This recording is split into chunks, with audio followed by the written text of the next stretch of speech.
Bonjour, nous sommes en 2021, nous sommes dans le site de l'Institut Docteur Angélique et dans une série de vidéos consacrées aux commentaires du livre des Proverbes.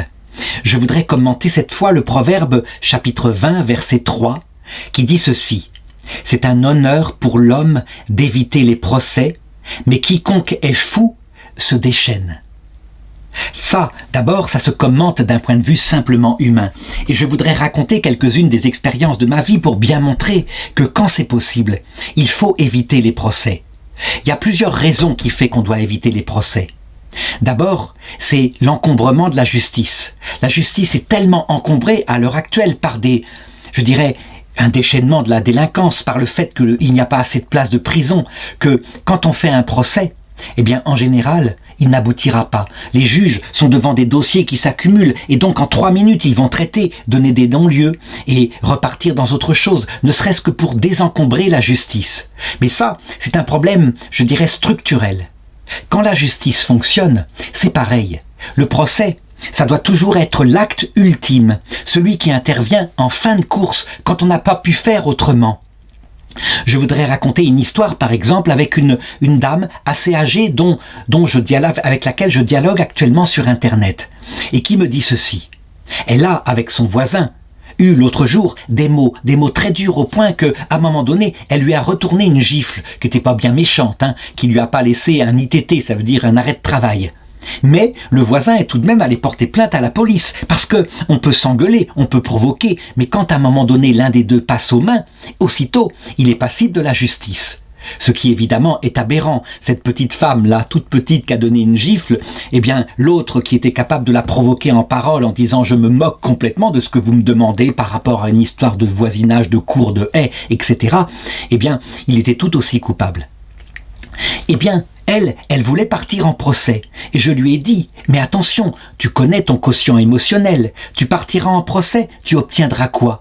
Tu obtiendras probablement beaucoup d'angoisse et un conflit tel avec ton voisin que ça aboutira au malheur de ta vie et tu finiras par partir. Donc, je lui ai conseillé d'utiliser plutôt ce qu'on appelle la médiation d'un voisin d'abord. Et puis si ça ne marchait pas, la médiation des médiateurs, des juges bénévoles, des personnes souvent âgées qui arrangent les choses paisiblement.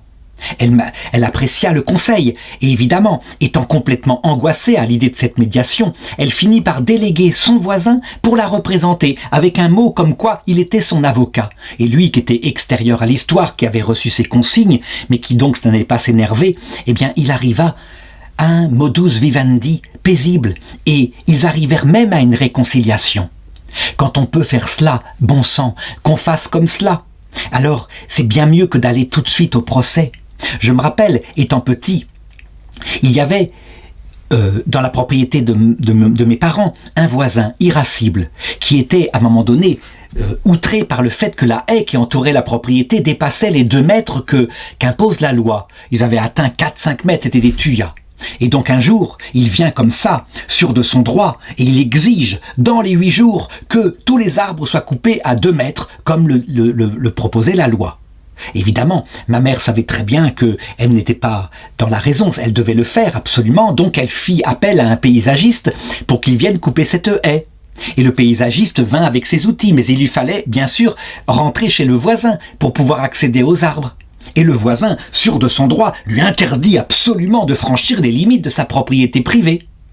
Ce sur quoi maman fit faire un certificat par le paysagiste, et quand le voisin porta plainte, parce que lui voulait aller au procès, c'était honteux, les arbres n'étaient pas coupés, elle présenta au tribunal le certificat du paysagiste, si bien que le voisin fut ridiculisé et chassé, et en devint tellement malade parce que son orgueil était humilié, évidemment.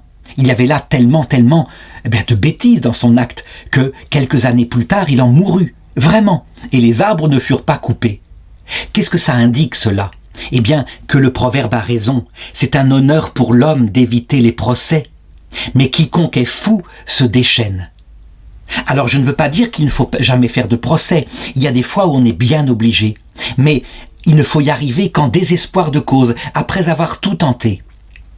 Dans ma vie, il est arrivé par 2 fois, pour le moment, j'espère que ça s'arrêtera là, que je doive aller en justice. Et à chaque fois, c'était pour des problèmes de harcèlement dus simplement à ma foi catholique. C'était quelque chose d'étrange, hein. Et Dieu sait si j'avais essayé, avant de négocier. La première fois, c'était dans le cadre du travail, quand des inspecteurs de religion catholique commencèrent à obsessionnellement venir inspecter mes cours parce qu'ils estimaient que dans le programme, on ne devait pas parler de la foi catholique. Dans le cours de religion catholique, je maintenais 20% du temps dans une très grande fidélité au magistère pour en parler. Et pourtant, c'était dans la lettre du programme.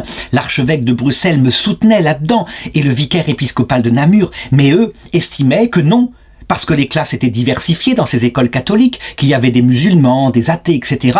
Il fallait parler de tout pour être chrétien, par exemple de l'humanisme, de la démocratie, de la tolérance, mais certainement pas de la foi catholique, que c'était quelque chose de sectaire. Et cela aboutit à un procès. Et le procès monta jusqu'à Rome. Je n'ai pas encore le résultat, mais en l'occurrence, ayant perdu, après 20 ans de travail, mon travail, simplement comme ça, par ces inspections qu'aboutirent à la perte pour raison pédagogique de mon visa, il fallait bien aller jusqu'au procès ici. L'essentiel, c'est que dans cette circonstance-là, effectivement, il ne faut pas passer par la vengeance, bien au contraire. Il faut aller par la justice. Il y a une justice humaine qui a été faite.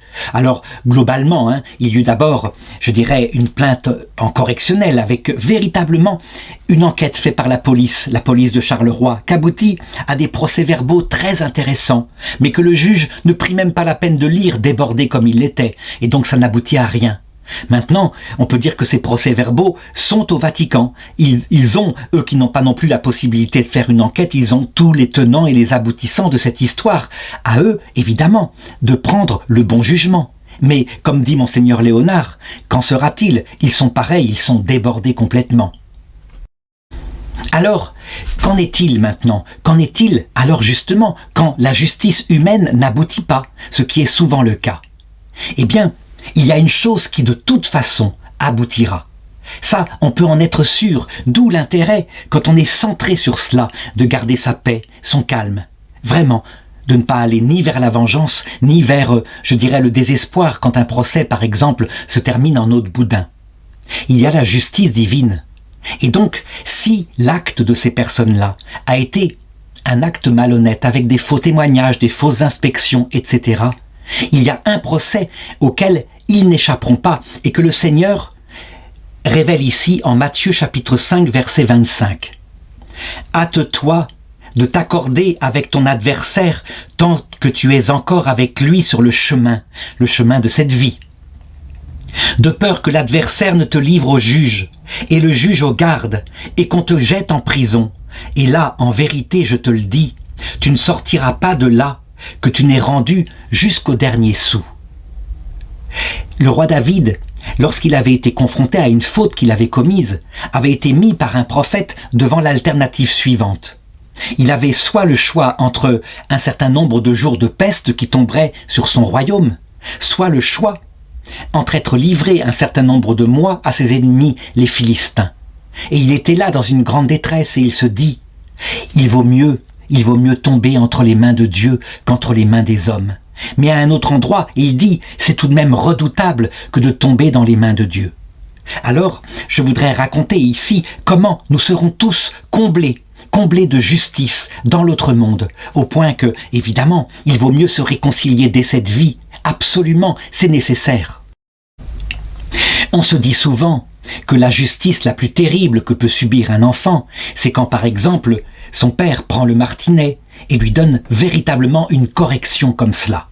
Et donc, on voit dans la théologie catholique certains qui prônent l'existence d'un purgatoire terrible où les souffrances seraient abominables, des souffrances même physiques ou éventuellement même d'un enfer où on grillerait éternellement au feu tandis que perpétuellement sa vie repousse et on grillerait de nouveau.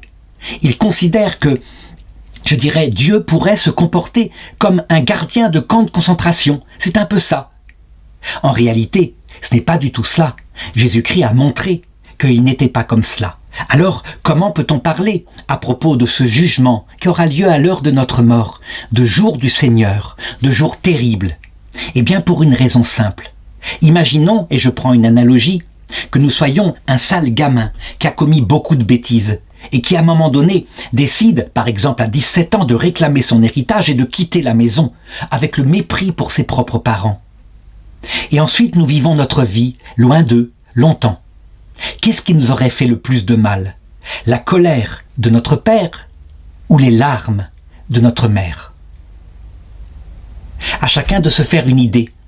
Je pense qu'en fait, pour ceux qui ont le cœur sensible et pour ceux qui ont agi mal, l'idée de voir que tout le mal que nous avons fait, c'est au Seigneur que nous l'avons fait, et quand nous voyons le Seigneur, que nous nous tournons vers lui, nous voyons à quel point nous l'avons blessé. C'est cette idée-là qui conduit au purgatoire et à vouloir payer jusqu'au dernier sou chaque acte de ce qu'on a fait de mal. En enfer, évidemment, il n'y a pas ce sentiment-là. En enfer, il n'y a que mépris pour Dieu. N'empêche que quand on parle du feu de l'enfer, ce n'est évidemment pas un feu physique. Comment Dieu, qui est mort sur la croix pour nous, pourrait-il se venger ainsi? Non, c'est un feu spirituel.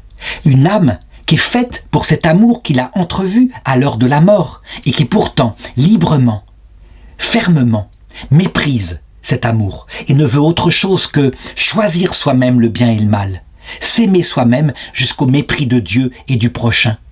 Pas étonnant que, du coup, une telle finalité, un tel choix pour les âmes damnées, provoque à l'intérieur de l'âme une maladie perpétuelle. Et que, si les personnes de l'enfer ne cèdent jamais malgré tout à cause d'un orgueil définitivement stabilisé, alors il y a souffrance éternelle. Je ne crois pas que l'enfer sera le cas de la majorité des gens. Je ne crois pas non plus qu'il n'y aura personne en enfer. Quand on connaît l'être humain, on voit effectivement qu'il y a de l'orgueil dans l'être humain. Mais dans l'histoire qui m'est arrivée, c'est pas ça. C'est très souvent de la conviction sincère d'une génération qui est persuadée que le christianisme, c'est de l'humanisme terrestre, que le Christ nous veut heureux sur terre et donc que les vieilles lunes, comme parler de la Trinité, de la vie après la mort, c'est de l'intégrisme et donc ils luttent contre ça. Ils se trompent, j'en suis convaincu, mais c'est de la sincérité.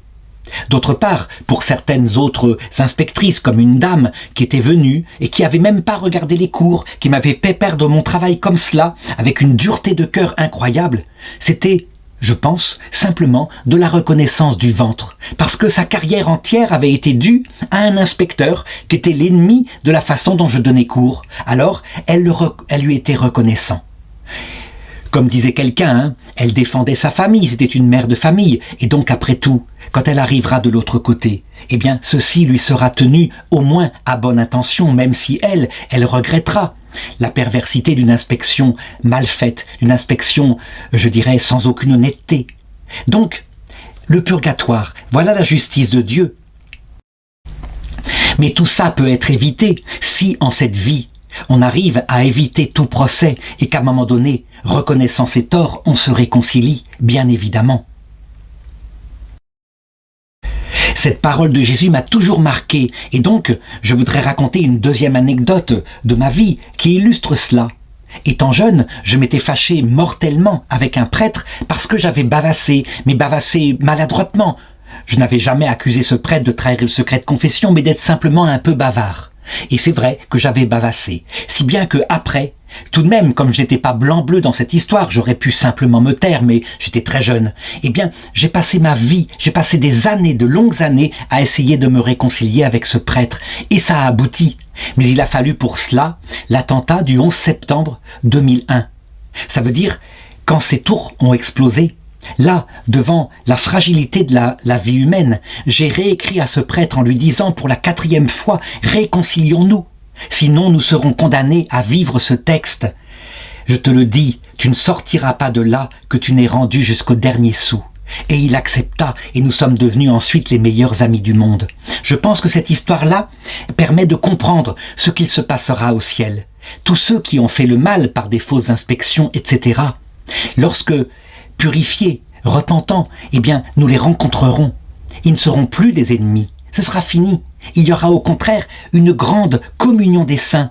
Et le mal même qu'ils auront fait quand ils étaient sur terre leur servira pour aider ceux qui, encore en passage sur terre, font le mal de cette façon-là, pour les aider à ne pas se diriger vers l'enfer, pour les aider à changer de comportement. Nous serons tous alliés et personne ne sera supérieur à un autre, puisque tous nous aurons péché.